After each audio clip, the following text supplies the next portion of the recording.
Bu tarifte sadece tavuğun 2 kalça ve 2 butuna ihtiyacımız var. Ve tavuğun mutlaka ıslak olması gerekiyor. Hemen tavuklarımızı yıkayalım. Doların son yükselişinden sonra krediye girdim ve bütün paramı tavuk kalça ve butuna yatırdım. Tavukların suyun altında iyice ıslandığına emin olduktan sonra hemen köşeye alıyorum. Çok eski bir pişirme yöntemi yapıyoruz. Çelik tencere. Çelik tencerede bunu yaparsanız çok daha lezzetli olur. Islak bir şekilde, derisi üste gelecek şekilde tenceremi koyuyorum. Ocağımın en küçük gözünü bakın en güçlü şekilde yakıyorum. Şu anda en güçlü şekilde yanıyor. Tavuklar ıslak ve ocağımın en küçük gözü en yüksek şekilde yanıyor. Kapağını kapatıyorum. Sadece 5 dakika boyunca bu şekil pişireceğim. Kapak ısındığı anda, şöyle elimi değdiremediğim anda kapağı açıyorum. Bakın sulanmış durumda, görüyor musunuz? İşte bu benim istediğim şey. İşte burada esasen normalde kapağını açmam lazım ama size göstermek için yapıyorum. Ocağın altını en kısa getiriyorum. Tekrar kapağı kapatıyorum. En az yarım saat boyunca böyle pişmeye bırakıyorum.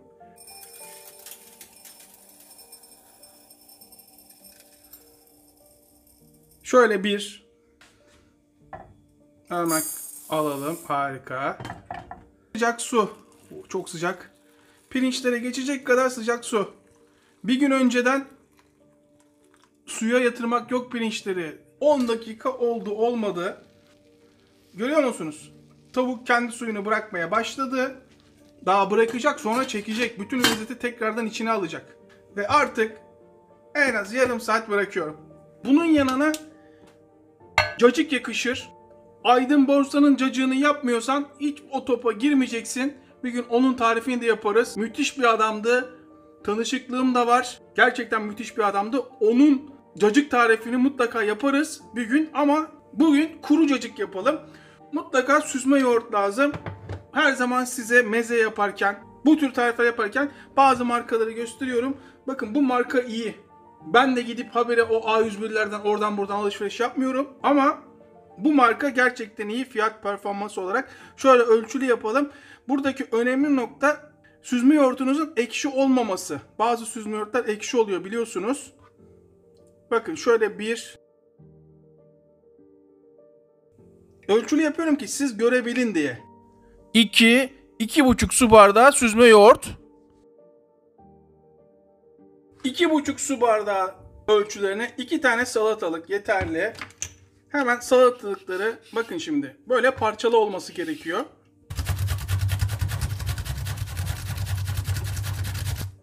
Göz hakkı. Yuvarlayın şunu hemen. İkinci. Buradaki önemli nokta bu cacığın kuru olması gerekiyor. Bakın böyle suyunu sıkıyorsunuz. Çıkan suyu görüyor musunuz? Sık. En ufak su istemiyoruz. Evet. Sıktığımı şöyle köşeye bırakıyorum. Devam. Çıkan suyu görüyorsunuz değil mi? Evet. Onu da böyle bırakıyorum. Çıkan suyu gördünüz değil mi? İşte bu cacığa girmeyecek. Kuru cacık yapıyorsak. Her bardak için bir sarımsak. Biraz tuz. Hemen ez. Evet. İyice ezildi. Harika.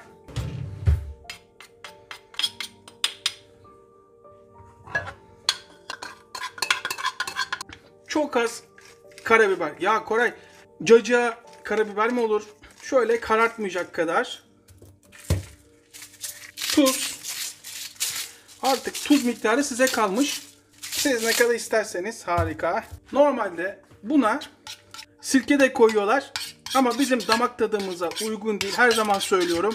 Damak tadımıza göre yön veriyorum diye tariflere. İyice bütün hepsi karışmalı. Zeytinyağım da bitmiş, almak lazım. 2 yemek kaşığı zeytinyağı ve karıştır. Şimdi nizamisi bu.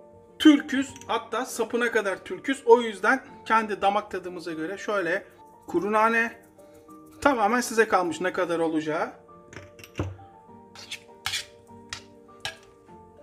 Hemen şöyle güzel bir servis yapalım. Bakın kuruluğunu görüyor musunuz, kıvamını? Kaşıktan hemen düşmüyor ama öyle kuru da değil. Herhalde kıvamı anlamışsınızdır.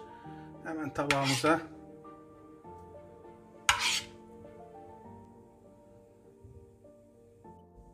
Ve üstüne zeytinyağı.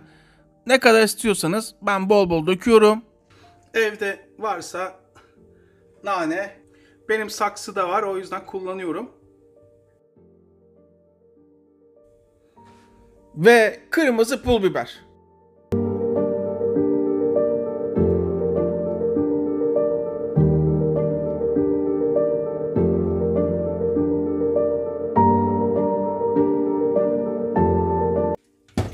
Sıcak suyla birlikte içine atıyoruz. Harika. Soğuk su.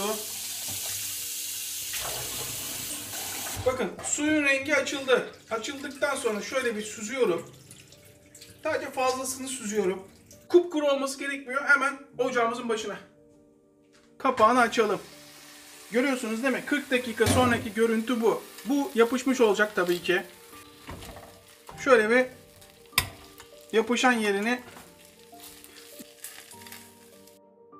Bakın görüyor musunuz? Buralar lezzet bombası. Normalde böyle almanıza gerek yok ama ben hani siz görün diye. Evet, işte bu. Bu parçalar kalsın. Bunlar lezzet bombası. Bakın görüyor musunuz? Bunların hepsi yemeğin içine girecek. Hiç böyle kazımanıza gerek yok. Hepsi bunların çözülecek zaten. Bak şimdi.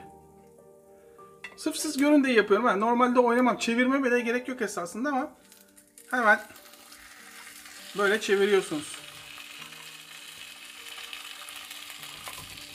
İşte bu. Daha sonra pilavı böyle aralara serpiştirin. Pirinci daha doğrusu. Bir çay kaşığı karabiber. Şöyle dağıtarak. 1 2 3 çay kaşığı tuz. 1 2 ve şöyle 3 yemek kaşığı zeytinyağı. İsteyen tereyağı da kullanabilir. Hemen sıcak su. Bardakla yapıyorum ki kafalarda soru işareti kalmasın. 1 bardak pirince 2 su bardağı sıcak su. Zaten bakın üstünü geçtiği anda anlıyorsunuz ki doğru yoldayız. Hemen pilavı şöyle içinde tavuğa zarar vermeden şöyle bir karıştırıyorum. Ocağımın altını sonuna kadar açıyorum. En küçük gözlem. Kaynamasını bekliyorum. Şu anda pıt pıt oynamaya başladı şurada. Görüyor musunuz? Bu diyor ki benim altımı kıs ve kapağımı kapat. Bu kadar. Bakın. Herhalde 20 dakika falan oldu. Piştiğini nasıl anlıyoruz? Şöyle açıyorsunuz dibini. Görüyor musunuz? Su yok. Kemiği görüyor musunuz? Tavuğun kemiğe bak. Şöyle yerleştirelim. Hiç ellememiş gibi. Bak. Kemiği görüyor musunuz? Ocağın altını kapatıp 10 dakika dinlenmeye bırakıyorum.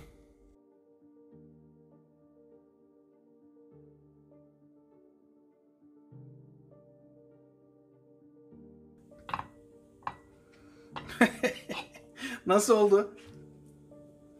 Dolaba koyduğumuz cacığımız, kuru cacık, biraz karabiber,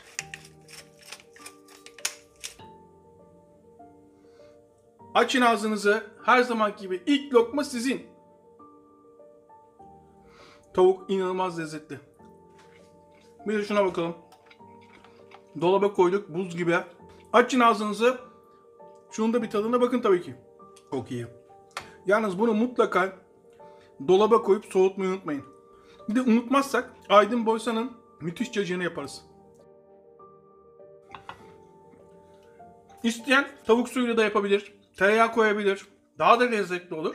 İmkanlar minimumda en pratik şekilde ve lezzetli bir şekilde eski büyüklerimizin yaptığı yöntemle tavuk yapmak istedim sizin için. İzleyip hala abone olmayan vicdansızlar var. Gözümden kaçıyorsunuz zannetmeyin. Hepimize en sağlık. Tekrardan herkese selamlar.